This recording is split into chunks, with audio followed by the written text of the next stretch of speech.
It's your girl J Kitty, y'all. Welcome to my channel.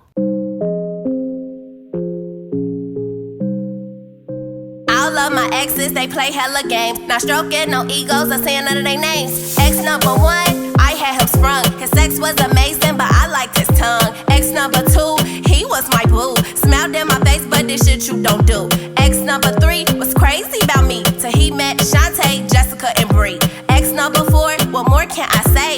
He had a strong arm for pushing me away. Ex number. Hey, let's get into this life update part 3. What's going on? It's your girl J Kitty. Welcome to my channel. If you are new, please hit that like, comment, and subscribe button, and subscribe to my channel so you can stay tuned to my content. And please hit that notification bell. That way, as soon as I drop a video, you'll be one of the first people to see it. So again, this is part 3 to my last 2 videos that I posted, and I'm gonna just jump right into it, y'all. So the last part I left off speaking about was the rapper FBG Duck losing his life in Chicago. So I just wanted to speak on how gun violence is big in Chicago. It has always been big in Chicago, but these days it seems like it's out of control. FBG Duck was so talented. People say he made rap music, drill music, thug music, hood music, trap music, whatever you want to call it.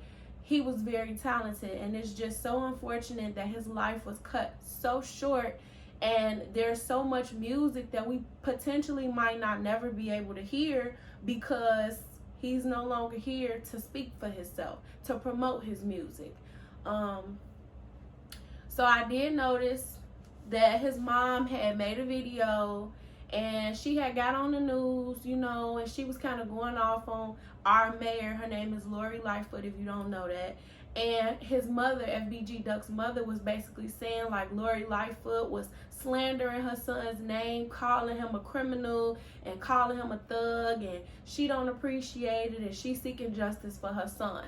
Now again, I want nothing but justice for Duck because he deserves it. Nobody deserved to die the way that he died.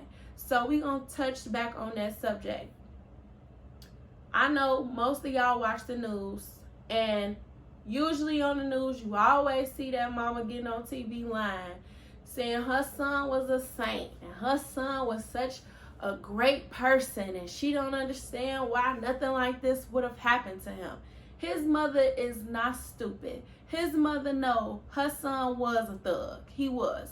Now, he was not a criminal, because a criminal would have a criminal history, meaning felonies or assault, you know, different shit like that. If you look his name up, which it is public record, you're gonna see he hasn't ever been arrested for anything. So that part I get. But don't get on TV trying to put on a pity party for yourself, trying to make it seem like your son was somebody that he wasn't. She know he made the song Dead Bitches. That's one of his most popular songs at the moment. He dissing other people dead homies that are gang affiliated, that are quote unquote criminals. So let's not do that. I didn't like that she did that.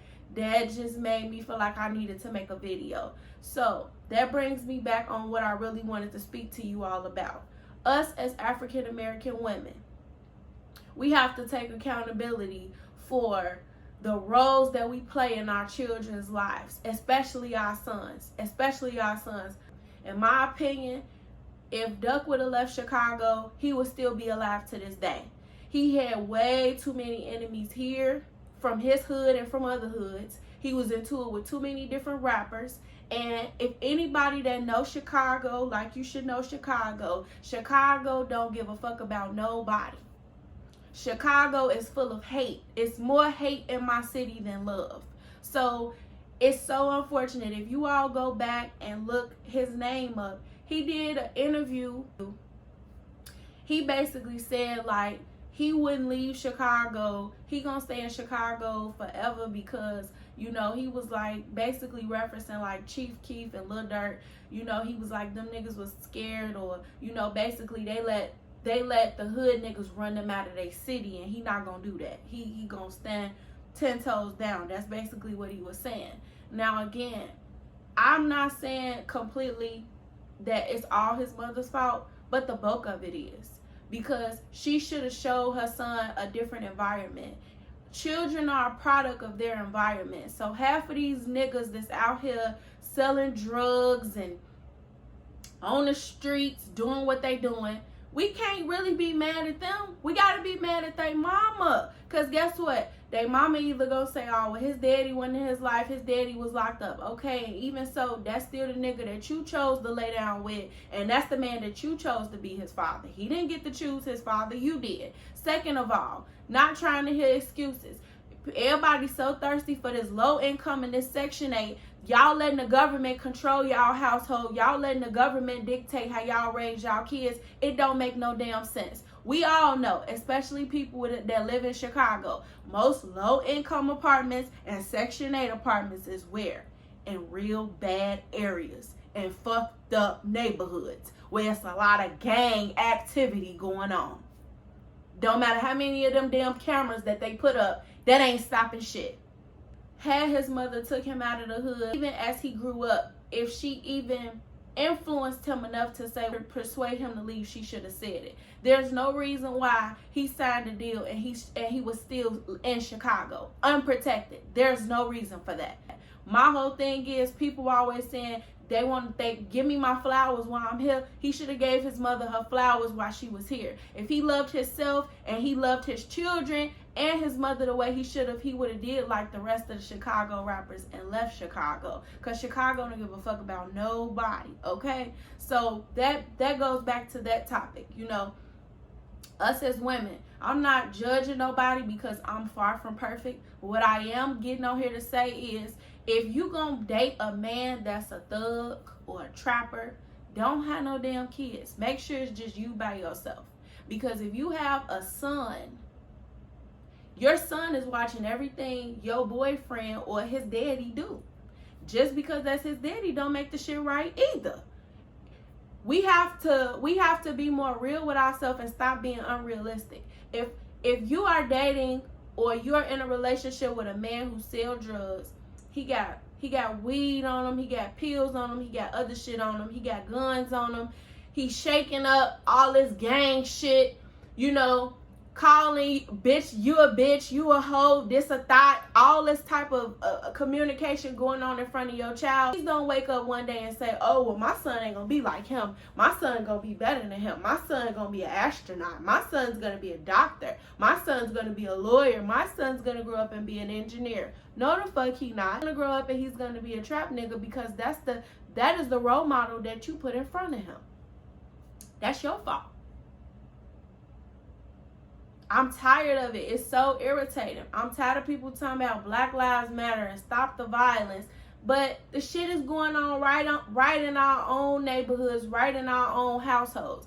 How are we going to stop the violence and put the guns down when your son is looking at this individual that's an adult in front of him and everybody making him think that he cool because he got a gun? So when your son get older, guess what? Your son gonna think, well, he gotta go get him a gun to be cool. The same way this person walked around with his pants hanging off his ass, he think that that's the way he's supposed to walk around. That shit ain't cute. That shit is just I hate it with a passion. It is a turn off. Pull your damn pants up. Do you want something to go back there? Cause if not, why they down? Pull them up.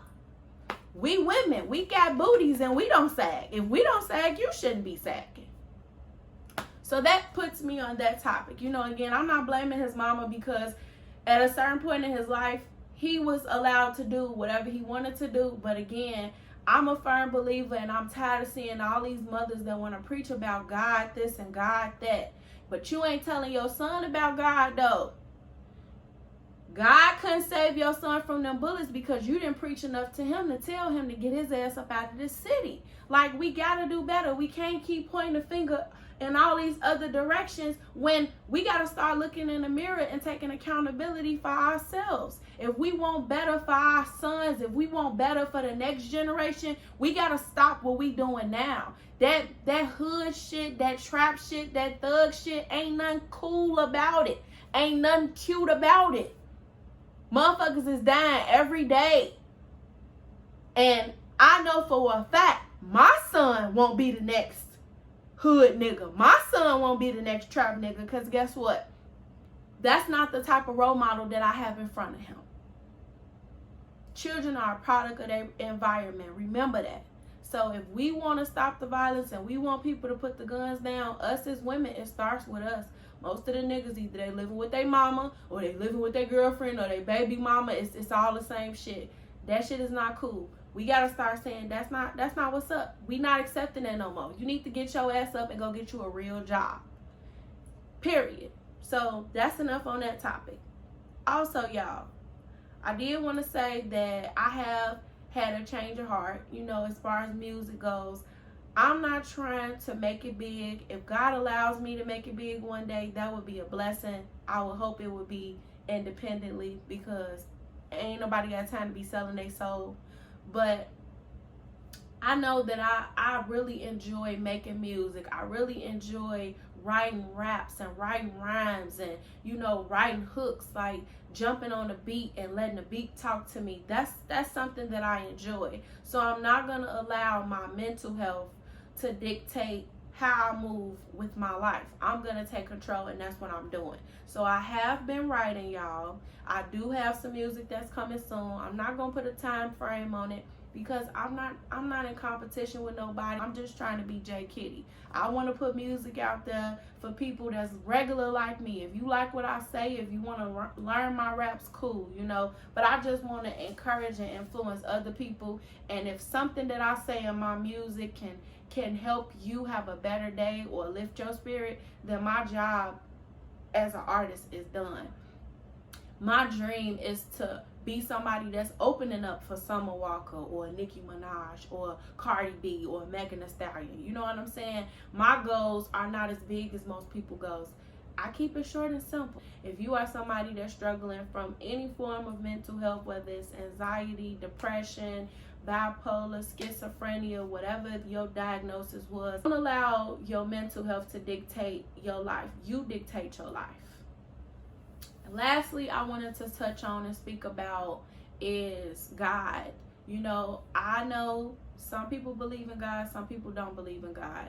If you somebody that don't believe in God, you might want to just exit out of my video, because I do believe in God. I just look at it as we both still serving the same person. We just call him a different name.